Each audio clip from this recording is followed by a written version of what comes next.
will try and take a short position as we break below here, and they will have their stops below the zone, and they'll make up some excuse, right? What they'll say, this was my former self as well. They will take this huge, I mean, we've got a massive fair value gap here, and they will try and target that fair value gap. And before you know it, what's happened is, that's happened, right? They've lost.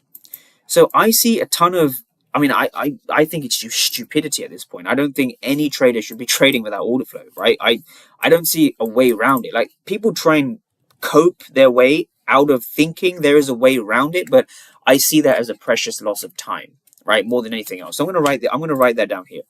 So just as a quote of the day. So this is from me. So those who fail to read the markets will pay out those who do, right?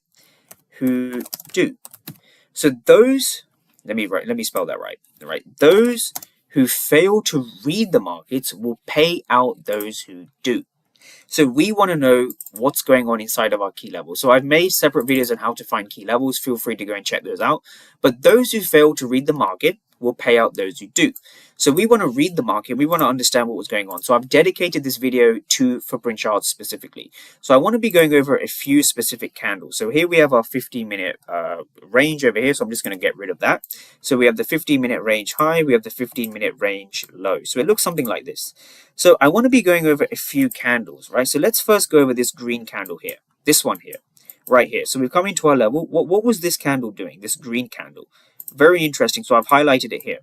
So what we see is we see a green candle, we see a wick. Now what's super interesting about this, and I still get fascinated, right? I've been trading order flow for 7-8 years, and I still get fascinated with this. We see a green candle, right? So the candle itself is green. A green candle means that, of course, price was bullish in that particular 1-minute candle, right? This 1-minute interaction. 9:45 Eastern. When you see a green candle, right, you want to dissect and see what was going on inside of that candle. Now, inside the wick, there was a ton of aggressive selling, right, which is what I've labeled down here. There was a ton of aggressive selling over here. Huge amount of aggressive selling, right? Sorry, not this one. This one. There was a ton of aggressive selling, right? And what we can see here is these kind of dips, right? These are sort of dips lower into the zone, right?